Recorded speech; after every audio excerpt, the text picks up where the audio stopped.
Bem-vindos à sexta lição da nossa Escola Bíblica Dominical, com o título Deus Protege.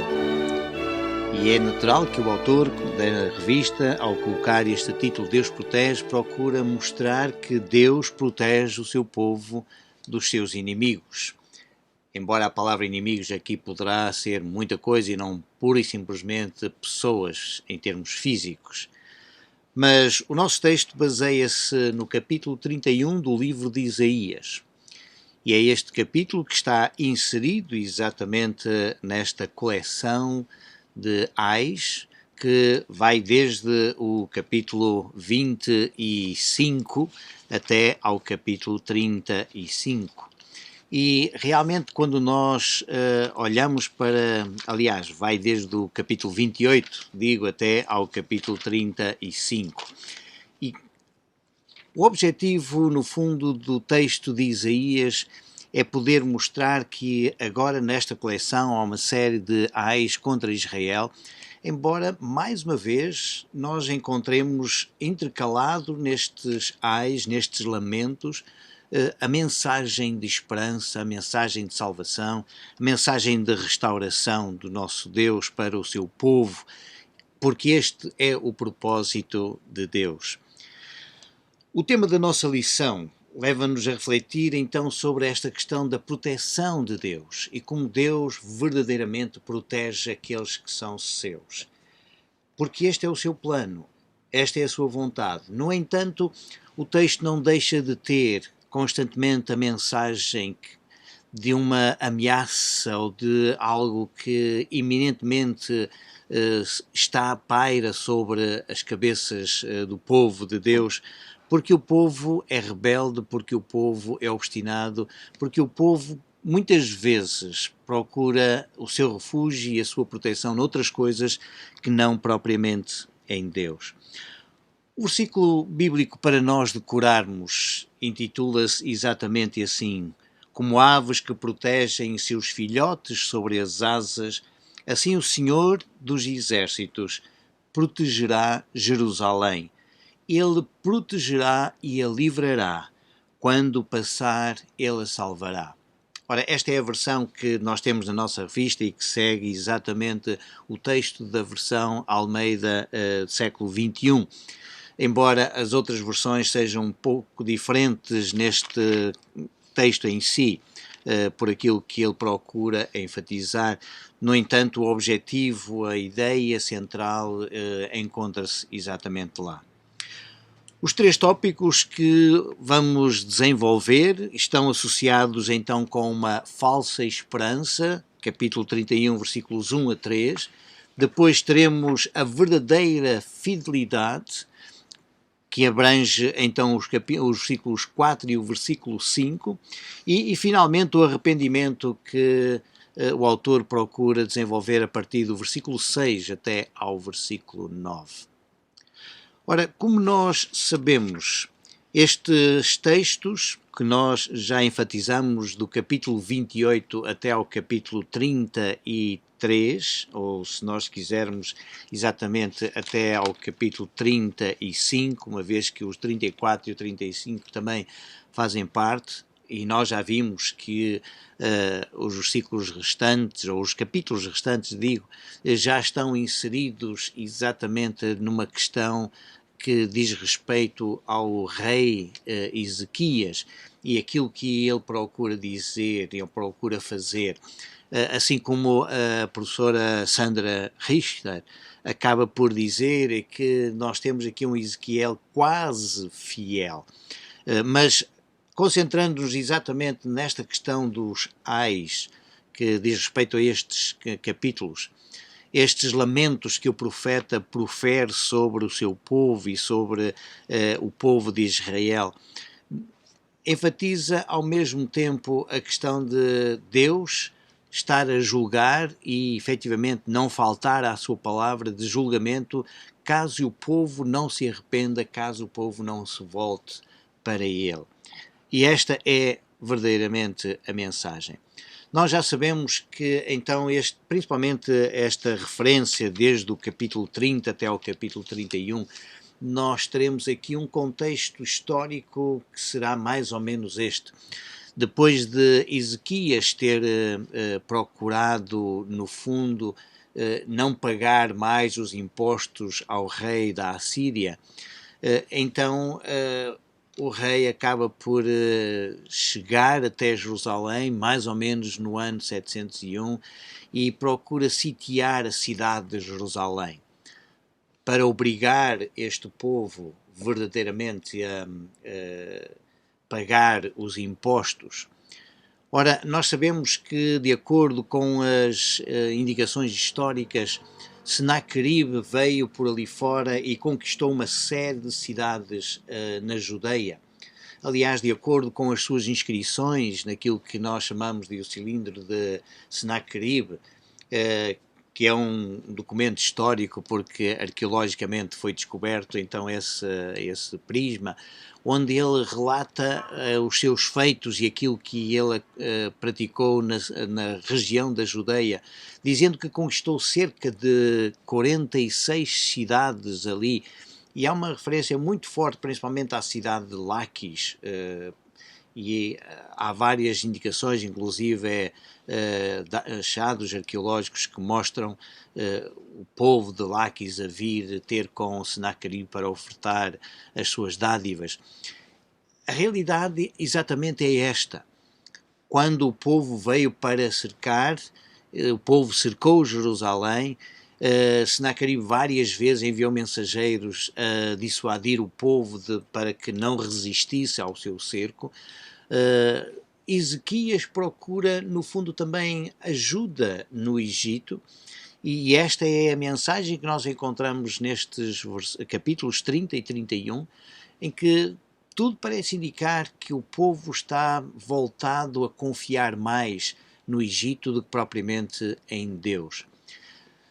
Senaqueribe procura dizer ao povo que não vale a pena eles procurarem alianças com outros reinos porque eles são fortes demais. E a descrição, inclusive, que Senaqueribe faz é que ele sitiou o rei Ezequias e quase que o aprisionou como um pássaro numa gaiola. É a expressão que ele usa nesse escrito que nós encontramos arqueologicamente. E é interessante porque, no fundo, é isto que nós verificamos no próprio texto bíblico, que o povo se sente aprisionado e o povo não tem muita confiança verdadeiramente em Deus. Por isso é que há esta tentação de procurar ajuda exatamente nos outros reinos. Ora, o nosso texto então começa no capítulo 31, versículo 1, a falar sobre isto. O versículos 1 até ao versículo 3 fala-nos desta falsa esperança. Sim, e é uma verdadeira falsa esperança, porque o povo não consegue discernir verdadeiramente aonde está a sua segurança. Esta é a referência histórica, como nós podemos ver no próprio texto. O povo desce ao Egito. E é interessante que nós deveríamos até pensar um pouco no sentido desta palavra descer, porque ela pode implicar um ato físico, sim, porque Jerusalém encontrava-se mais a norte, o Egito ficava mais a sul. Então há esta ideia de descer, mas em termos bíblicos, a palavra descer implica ao mesmo tempo o entrar por algo que faz com que a pessoa chegue ao fundo da sua vida. Isto é, a pessoa perde todo o verdadeiro sentido daquilo que deveria de ser a sua vida. E por isso, quando eles procuram descer, eles vão, em termos espirituais, perdendo a sua relação, no fundo, com Deus. É isso mesmo que nós encontramos aqui, porque o Egito acaba por ser sempre um símbolo de opressão, um símbolo de escravidão, e o querer voltar ao Egito é procurar verdadeiramente essa opressão. No entanto, há aqui alguns elementos que nos mostram que as pessoas procuram ter a sua confiança por causa daquilo que veem. Vêem cavalos, e estes cavalos são fortes, são muitos, exatamente até com carros, porque aqui simboliza os carros de combate, os carros militares, e os próprios cavaleiros eram pessoas habilitadas a fazer determinadas coisas, de modo que esta expressão de que eles são muito fortes faz com que as pessoas pensem que o Egito é verdadeiramente uma potência e que eles serão capazes de os protegerem da invasão assíria. Mas há aqui algo também que é importante nós notarmos neste versículo, é que eles não atentam para o Santo de Israel. Esta é uma expressão que já aparece no capítulo 1, o Santo de Israel. E este não olhar para esta relação que Deus estabelece, porque reparem exatamente nesta afirmação, o Santo de Israel. Nós sabemos que a palavra santo, de uma forma geral, significa algo separado. E se esta palavra verdadeiramente expressa que Deus é santo, isto é, um ser completamente separado, um outro ser que não está de maneira nenhuma relacionado ao nível da própria criação e da própria natureza em que nós nos encontramos. Ao mesmo tempo, este santo estabelece uma relação com Israel. E por isso esta frase, ou esta expressão, Santo de Israel, mostra que Deus é um Deus separado, mas que ao mesmo tempo é um Deus que se relaciona. Por isso é que ele é o Santo de Israel. Não é só pelo facto de Israel ter santificado ou ter separado Deus dos outros deuses, não. Porque Israel dificilmente fez isso em toda a história da sua vida, mas aquilo que nós podemos dizer é que Deus, ao apresentar-se como o Santo de Israel, e os profetas, ao mencionarem exatamente esta expressão, eles procuram dizer que este Deus é um Deus que, apesar de santo, ele procurou sempre estabelecer esta relação com o seu povo. Por isso, nós temos aqui o Deus do pacto, o Deus da aliança. E as pessoas procuram estribar-se, procuram apoiar-se, buscam, acima de tudo, uma potência humana, uma potência que está sujeita às fraquezas normais de qualquer matéria, de qualquer ser humano. Esta não busca do Senhor é exatamente o não procurar viver esta relação com Deus. No entanto, ainda continua a dizer, tomem nota que Deus, afinal, é sábio. O Senhor também é sábio. E esta expressão também é sábio diz, se pensam que Deus é uma marioneta ou que é apenas um objeto com quem nós podemos brincar, esqueçam. A verdadeira sabedoria está em Deus. E confiar em Deus, sim, essa é que é a verdadeira sabedoria. Portanto, não havia qualquer indício de sabedoria no povo ao confiar no Egito. No entanto, a sabedoria de Deus está no permitir que o seu povo, no fundo, sofra as consequências da sua escolha. E é isso que acaba por acontecer. Bem, esta expressão que nós temos aqui, fará vir o mal, ele fará vir o mal, é uma tradução que eu coloco aos meus pontos de interrogação, porque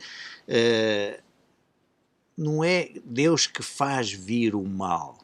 Aliás, o verbo fazer não se encontra lá no texto em hebraico. E aquilo que nós poderemos traduzir de uma forma muito geral ou muito concreta seria o mal virá. Até porque o mal aqui aparece no texto hebraico como o sujeito da oração e não propriamente como complemento direto.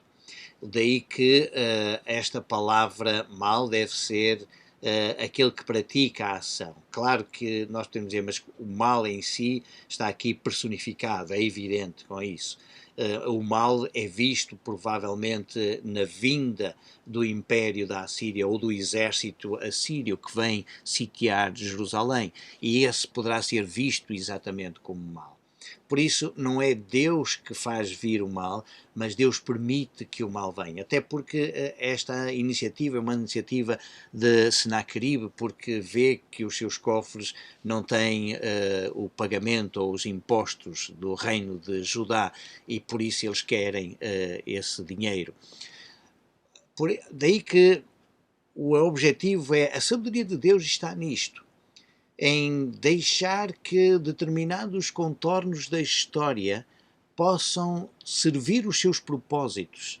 E servem os propósitos de Deus no sentido em que vai procurar dar uma lição a este povo.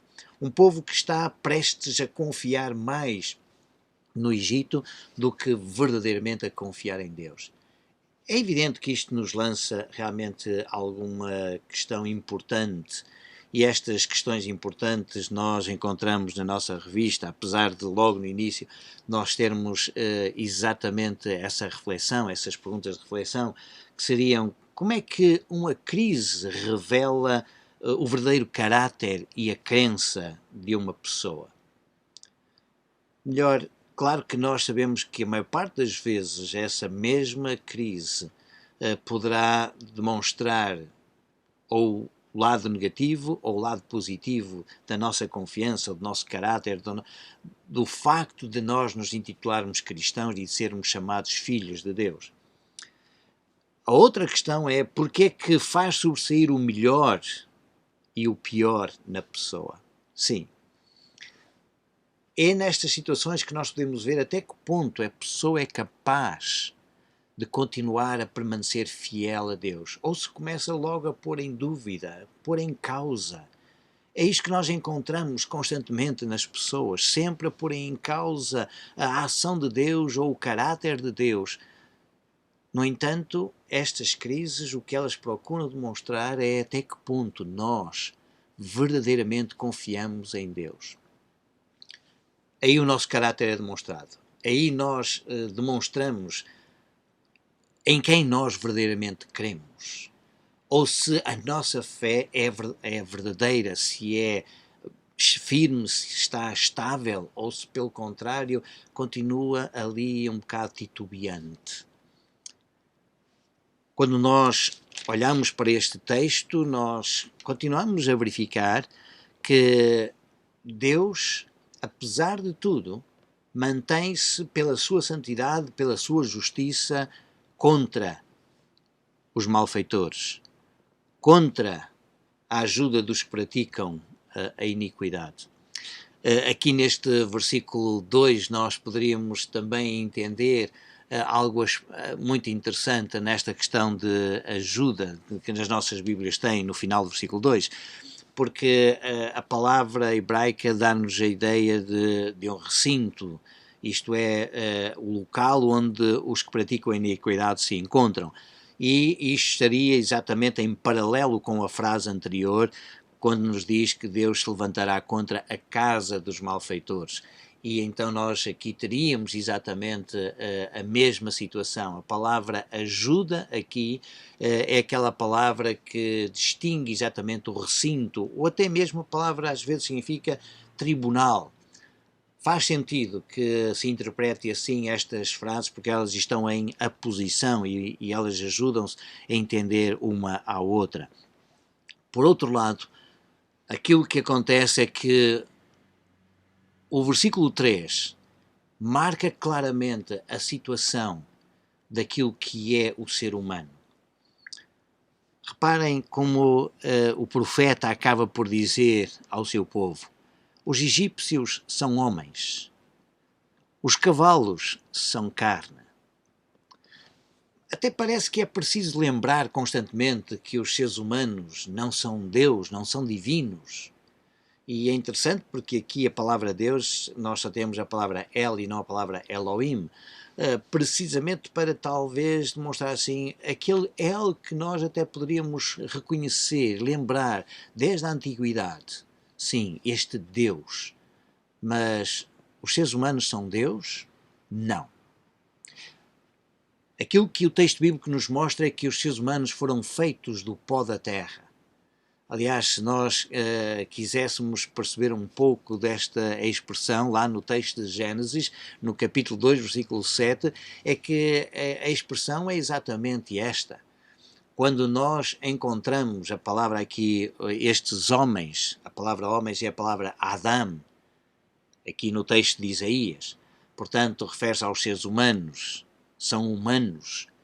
E o texto de Gênesis diz também que nós fomos feitos de Adamá, isto é, exatamente da terra. Portanto, esta materialidade nossa de maneira nenhuma nos deve enganar a ponto de nós podemos confiar verdadeiramente na matéria. Também os cavalos são carne e esta é a palavra que nota, e certamente a materialidade, aquilo que foi criado pelo próprio Deus. Sim, a palavra basar em hebraico significa isso, e que denota acima de tudo limitações. Portanto, se o ser humano e os animais são feitos de matéria e esta matéria tem as suas limitações, então é necessário nós reconhecermos exatamente isto. Aquilo que o texto nos está a ensinar é que tanto homens como cavalos são coisas caducas, são coisas efêmeras. Os cavalos também morriam, eles não são espírito, e a palavra para espírito aqui é a palavra ruach em hebraico, que muitas vezes é utilizada em relação a Deus. E é precisamente este ruach de Deus que Deus dá aos animais e que Deus dá inclusive ao ser humano, que faz com que eles vivam. Porque a palavra ruach também aponta para este sentido de o espírito que é dado por Deus, isto é, o fogo que é dado por Deus, para que as pessoas e os animais e todas as coisas neste planeta possam ter vida, principalmente aquelas que têm vida. Ora, isto significa que tudo isto está à disposição de Yahvé e tudo depende deste poder de Yahvé. Quando Yahvé estende a sua mão, então há a manifestação do poder. Tal como aconteceu junto ao Mar Vermelho, e esta expressão de Deus estender a sua mão, nós encontramos também lá em Êxodo, para lembrar aquilo que Deus fez ao abrir exatamente o mar. Aquilo que acontece é que quem dá proteção, sim, estas pessoas que procuram dar proteção, elas próprias também acabam por tropeçar. E se eles que se consideram fortes acabam por tropeçar, então aqueles que também procuram auxílio nesses que tropeçam acabarão por cair. E juntos serão consumidos, é o que diz a palavra aqui. E este texto, esta palavra hebraica, normalmente significa terminar completamente. É um verbo que aparece logo no início do livro de Isaías, no capítulo 1, versículo 28, referindo-se ao que acontece àqueles que deixaram, ou àqueles que deixarem, ou àqueles que se desviarem da sua relação com Yahvé. O povo não estava confiante, nem tampouco consciente. Eu penso que provavelmente mais inconsciente do que propriamente confiante. Sim, ele estava inconsciente daquilo que lhe poderia acontecer caso eles continuassem a confiar no Egito em vez de confiarem em Deus. A tragédia iria ser tanto para os egípcios como também para os próprios judeus, para o próprio povo de Deus. Ora, daí que esta é uma falsa esperança. É uma esperança que não vale a pena ter, porque ela não se concretizará. Porque quem concretiza todas as coisas é Deus. E Deus irá permitir que determinadas coisas aconteçam ao seu povo, porque o povo ainda não aprendeu. E é nestas situações de crise, é nestas situações de dificuldade, que o povo de Deus tem toda a possibilidade, ou tem a grande oportunidade de poder demonstrar até que ponto confia verdadeiramente no Senhor. Ora, os versículos 4 e o versículo 5 levam-nos exatamente para o nosso segundo ponto, verdadeira fidelidade. O autor procura demonstrar que nestes versículos nós encontramos exatamente aqui a questão da fidelidade de Deus, como Deus, no fundo, promete ainda segurança. É verdade, sim, os versículos podem ser analisados nessa perspectiva, embora alguns exegetas dizem com muita razão que o texto em hebraico não é assim tão fácil de se interpretar. Procuramos, no entanto, analisar. Se puderem ou tiverem a oportunidade, verificam que há pessoas que ligam o versículo 4 aos versículos 1 a 3, precisamente para dizer o versículo 4 ainda continua a ser um ato de julgamento. E tudo tem a ver precisamente com a questão da palavra sobre que aparece aí.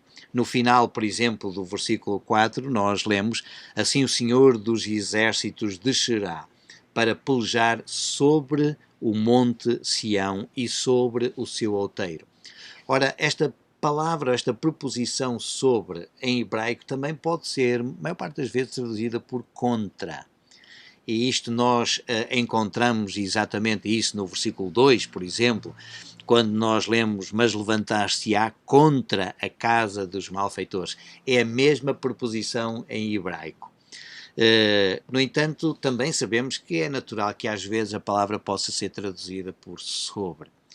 Ora, aqueles que traduzem esta preposição por contra acabam por dizer que o que acontece neste versículo 4 é o seguinte: Deus apresenta-se exatamente como um leão sobre a sua presa. Ora, a palavra presa é uma palavra que denota um certo desastre. Se é presa, é porque está verdadeiramente presa. E o leão poderá aqui ser identificado mais com Deus, a não ser que nós interpretássemos aqui o leão como sendo a Assíria, mas dificilmente nós poderíamos entender, porque o que o texto está a fazer é uma comparação. Como o leão está sobre a sua presa, ou ruge sobre a sua presa. Mesmo aqui esta preposição é a mesma que nós encontramos tanto no versículo 2 como aqui no final do versículo 4, esta preposição também poderia ser traduzida por contra, isto é, o leão ruge contra a sua presa, isto é, no sentido de ele quer apanhar a sua presa. E, portanto, ainda que às vezes as pessoas se aglomerem, e neste caso haja uma multidão de pastores, e pelo alarido que fazem, pelas vozes que criam, mesmo assim o leão não desiste de ir ao encalço da sua presa e agarrar a sua presa. E é esta a ideia que provavelmente nós também teríamos aqui no versículo 4. Também o Senhor dos Exércitos vem para agarrar a sua presa, isto é, no sentido de castigar e ao mesmo tempo de exercitar o seu julgamento sobre o reino de Judá por aquilo que eles estão a fazer. E por isso, então, ele vem para pelejar contra o Monte Sião, contra o seu outeiro, no sentido em que as pessoas também, quando acabam por se refugiar e pensar que há determinadas coisas que são a sua proteção, e isso é algo muito material, então eles precisam de reconhecer que com Deus isso não funciona. Ora, de qualquer forma, este versículo 4 poderá servir, no fundo, como uma passagem, um movimento do texto para que as pessoas possam ver aquilo que Deus faz. Eu, pessoalmente, entendo que o versículo 4 fala de julgamento e o versículo 5 fala de restauração e de salvação. Porque o texto de Isaías apresenta-se muitas vezes desta forma. Com o anúncio ou a mensagem de julgamento iminente, o profeta ao mesmo tempo fala de uma restauração de Deus. Isto é para demonstrar que há as duas possibilidades e que estas duas possibilidades são tão reais que a pessoa precisa de estar consciente disto. E é aqui que eu acabo por dizer, de facto, a verdadeira fidelidade de Deus está nisto, em que no concerto que ele fez com o seu povo, ele estabeleceu os seus termos. Ele estabeleceu os termos de: se me obedecerdes, sereis abençoados, se desobedecerdes, sereis amaldiçoados. Isto é, nós desfrutamos da bênção e da presença de Deus e da comunhão com Deus quando nós recebemos e obedecemos aos seus mandamentos, quando os recebemos e obedecemos. Mas se nós recebemos os mandamentos de Deus, as orientações de Deus, mas depois nós os colocamos de parte e desobedecemos categoricamente àquilo que Deus diz, então é muito natural que nós soframos as consequências do nosso desvio, de nos termos desviado do caminho que Deus tinha traçado. Isto é, nós começamos a andar para a direita ou para a esquerda, andando para algo que realmente não deveria de acontecer. É por isso que agora no versículo 5 nós encontramos exatamente esta mensagem. Este versículo apresenta o outro lado da moeda, por assim dizer. Aquilo que Deus, no fundo, quer fazer. Em contraste com a figura de leão, nós temos aqui a imagem das aves. Claro que o texto pura e simplesmente diz como aves que adejam. Esta é a versão que eu tenho. A versão que nós lemos do versículo para decorar na nossa revista fala-nos já de algo muito mais quase em paráfrase, quase dizendo que como aves que protegem os seus filhotes sob as asas. Não é propriamente esta a imagem que o texto procura apresentar. A imagem que o texto procura apresentar é que aquilo que acontece com as aves é que elas voam à volta do seu ninho, procurando ver se há algum perigo para os seus filhotes. E elas estão dispostas a fazer tudo para que qualquer perigo possa ser afastado do seu ninho. Embora a palavra ninho não esteja aqui, mas esta é uma imagem que aparece constantemente no próprio texto bíblico. E por isso nós encontramos exatamente logo esta referência. Assim o Senhor dos Exércitos. Reparem como é importante, eu já fiz referência a isto várias vezes, mas é muito importante no contexto do livro do profeta Isaías, a expressão de Yahvé Tsebaot, isto é, o Senhor dos Exércitos, para demonstrar mais uma vez que Ele é o dono, o soberano sobre todos os exércitos. E há o comando dele e há a voz dele que todos os exércitos verdadeiramente funcionam. E se ele é o Senhor dos exércitos, é ele que vem para proteger Jerusalém. Sim, é interessante nós olharmos exatamente para esta palavra proteger, porque a palavra, curiosamente, significa amparar. Também, às vezes, dá aquela ideia de cobrir, de rodear ou defender a cidade de Jerusalém. Nós encontramos também, ao mesmo tempo, uma repetição desta mesma palavra. Na minha Bíblia tenho o Senhor dos Exércitos protegerá a Jerusalém e depois repete, ele a protegerá.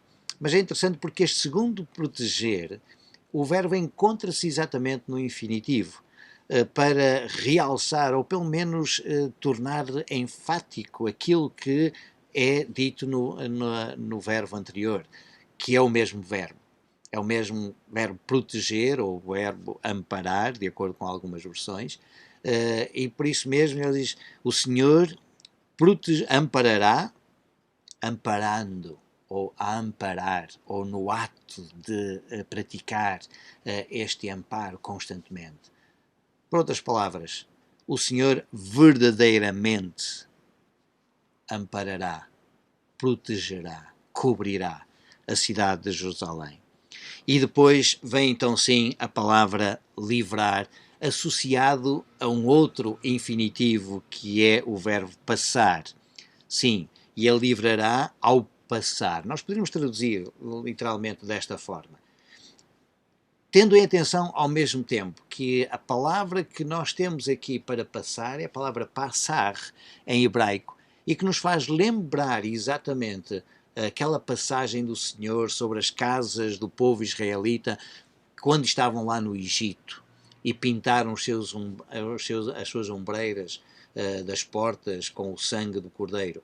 Isto nós encontramos lá em Êxodo, no capítulo 12, versículos 13, versículo 27 e versículo 23 e 27, digo, porque faz lembrar exatamente a passagem do Senhor. Passar. Portanto, a libertação do povo está no passar do Senhor dos Exércitos. Ele, ao passar, ele livrará. e depois acaba por realçar novamente esta libertação. É Ele que causa, é Ele que provoca. Nós temos a palavra salvará aqui no final do versículo 5, mas a palavra aponta exatamente para a questão de fazer escapar de tal aflição.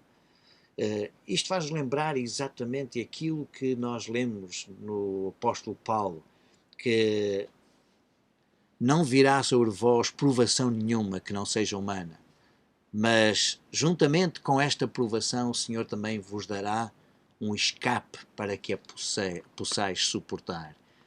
Em qualquer situação de crise, Deus providencia sempre esse escape. E é isso que o povo de Israel precisava de perceber. E certamente que para nós também será importante nós podermos perceber aquilo que Deus faz e que, mesmo no meio das dificuldades, das circunstâncias que nós vivemos, não há nada em que Deus não esteja presente para nos libertar. A questão que se coloca é em quem é que nós confiamos,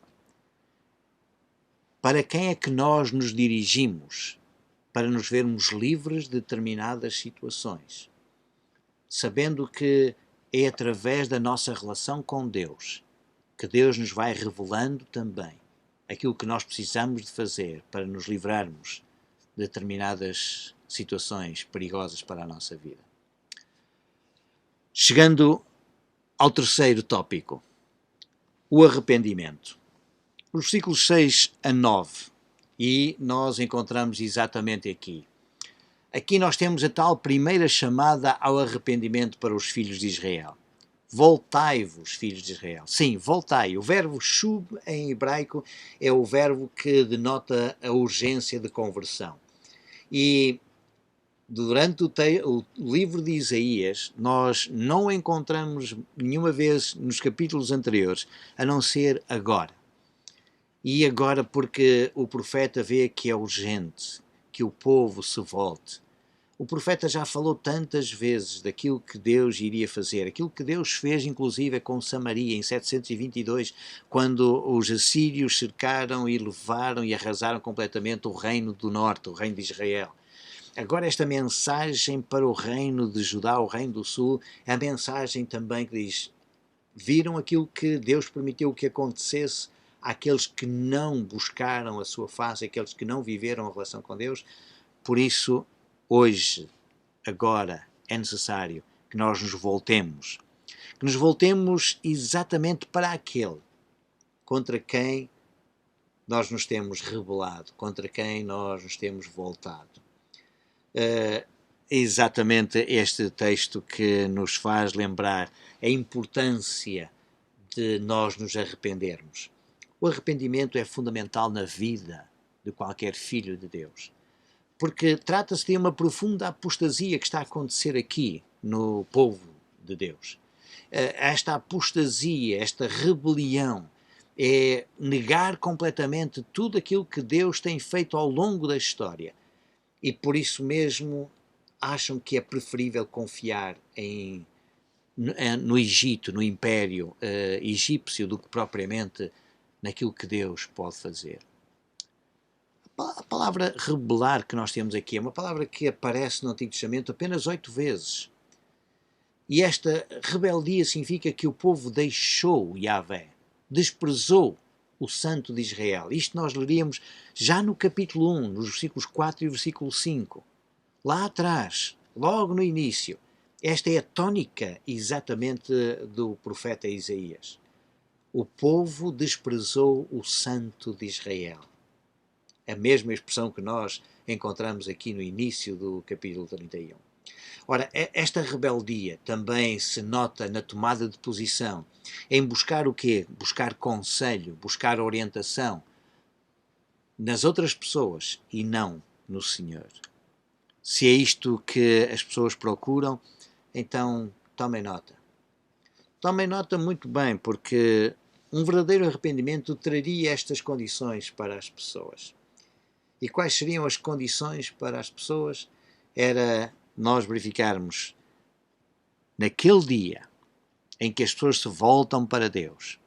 Cada um lançará fora os seus ídolos de prata, os seus ídolos de ouro, tudo aquilo que as suas mãos fabricaram para que eles pecassem. Para que eles pecassem. Esta é uma realidade. Há muitas coisas que nós fazemos com as nossas próprias mãos que nos fazem pecar, que nos fazem desviar de Deus. E é quando nós confiamos mais nas nossas mãos, isto é, nas nossas capacidades, naquilo que nós pensamos que somos capazes de fazer. A verdadeira conversão, no fundo, nota-se nesta nova atitude de vida. A idolatria precisa de ser banida completamente da vida daquele que se intitula ou aquele que se considera filho de Deus. Aquele que foi chamado para ser filho de Deus. E esta idolatria tem que ser arrumada completamente. E a idolatria pode ser várias coisas. Não precisa ser os deusezinhos que as pessoas possam ter lá em casa. Esses também podem ser, quando nós confiamos neles e nos voltamos para eles. Mas há outros deuses na nossa vida que tomam exatamente o lugar de Deus. E em quem nós às vezes nos refugiamos para ter alegria, para ter paz, para ter sossego, para espairecer. Muitas vezes nós pensamos, este é que é o meu Deus que me dá um pouco de alívio. E este é o nosso erro. O versículo 8 faz-nos pensar em algo sobrenatural. E porquê é que nos faz pensar em algo sobrenatural? Porque o texto, apesar de ter as suas dificuldades de tradução também, mais um, né? não são poucos, mas de qualquer forma aquilo que nós encontramos aqui é a referência à palavra espada. 3 vezes a palavra espada aparece aqui neste versículo. Precisamente para lembrar uma espada. E não é uma espada qualquer, não é a espada humana, não é a espada que os homens usam, é uma espada. Esta espada que cairá sobre o Assírio. E todos aqueles que procuram a sua confiança nos homens. Porque, embora aqui haja uma referência velada já àquilo que nós entendemos que Deus acabará também por castigar os assírios, e é por isso que alguns estudiosos consideram que estes versículos, principalmente o versículo 4 e o versículo 5 até ao versículo 9, terá sido uma intercalação dos profetas discípulos de Isaías, que trouxeram aquilo que aconteceu no futuro, ou pelo menos na sua época, para a profecia de Isaías no século VIII, e que acaba por realmente dizer assim, de uma forma estranha, algo aconteceu. No entanto, também é possível nós entendermos este texto exatamente no seguinte: aquilo que aconteceu no ano 701 mostra-nos claramente que o povo assírio sofreu algo que não se entende muito bem o que é que terá sido. Ora, é precisamente Walter Kaiser que na sua história de Israel ele escreve o seguinte: Heródoto explicou esta perda como resultado exatamente das ratazanas que devoraram as aljavas, os arcos e as alças dos escudos dos guerreiros. Ora, Walter Kaiser acaba por dizer, bem, Heródoto mencionou de facto isto quando os assírios estavam a cercar a cidade de Jerusalém e que a determinada altura, sem saberem propriamente porquê, eles entraram em debandada e foram-se embora e Senaqueribe voltou para a cidade de Nínive. Se Heródoto pura e simplesmente procurou fantasiar aqui alguma coisa, a realidade é que algo aconteceu. Provavelmente até poderia ser um ataque súbito da peste bubónica, porque se as ratazanas eram de facto uma realidade de acordo com o historiador Heródoto, então é muito natural que Deus tenha usado qualquer coisa também muito natural para julgar aquelas pessoas. E é interessante porque aquilo que nós lemos no texto de 2 de Crônicas é que o Senhor enviou um anjo que destruiu no arraial do rei da Síria todos os guerreiros valentes e os príncipes e os chefes. E o cronista acaba por comentar exatamente o seguinte, dizendo que o Senaqueribe ficou envergonhado e voltou para a sua terra. E quando ele entrou na casa do seu Deus, provavelmente até para adorar, confiando no seu Deus, alguns de seus próprios filhos entraram ali e o mataram à espada. Vejam lá em 2 de Crônicas, no capítulo 32, versículo 21. É interessante porque o escritor do livro de Reis também menciona que o número dos mortos chegou a 185 mil e que os que restaram, quando acordaram, viram só cadáveres. Isto nós encontramos em 2 de Reis, no capítulo 19, versículo 35. É interessante. Heródoto explica o acontecimento de uma certa forma. Provavelmente o que estará em causa aqui terá sido talvez a peste bubónica que apareceu e que acabou por dizimar muitos dos seus soldados. No entanto, o relato histórico é exatamente este. Senaqueribe voltou para Nínive, viveu em Nínive, mas quando ia para adorar o seu Deus, então ele foi assassinado pelos seus próprios filhos, à espada. É interessante. Esta espada que nós encontramos aqui é realmente algo fantástico. Que espada é esta? Deus utiliza exatamente todos os acontecimentos da história para fazer ver ao seu povo de que é Ele que continua no controle de todas as coisas. É evidente que no tal cilindro de Senaqueribe não se menciona a derrota, nem se menciona a sua retirada imediata ou aterrorizante, não é? Porque é disso que se trata mesmo. Reparem que o versículo 9 acaba por dizer isso, a sua rocha passará de medo, o que eu iria dizer, provavelmente a palavra rocha aqui refere-se ou a um deus assírio, ou então ao próprio Senaqueribe, que acaba por dizer que ele é a segurança de todo o império e de um momento para o outro não é. O medo toma posse desta própria rocha. A palavra medo, inclusive, que nós temos aqui, é um vocabulário predominante em Jeremias, que expressa mesmo terror. Isso significa que o próprio líder vive momentos de terror. E se o líder vive assim, então é natural que os seus soldados, os seus súditos também tenham esse medo. Um outro aspecto muito importante aqui é quando diz que os seus oficiais, em pânico, desertarão da bandeira. Ora, o que é interessante é porque a palavra que nós teremos aqui, nós diria assim, os príncipes panicaram, isto é, entraram em estado de pânico. Por causa de quê? Por causa desta bandeira. Reparem que a palavra bandeira é uma palavra hebraica que também pode ter o sentido de advertência, de sinal. Por causa deste sinal, por causa daquilo que está a acontecer. Embora muitos exegetas interpretem a bandeira aqui como sendo o estandarte que eles levavam e que acabaram por deixar a bandeira e fugiram, eu entendo no texto bíblico que a palavra aqui certamente tem mais o sentido de advertência ou de sinal.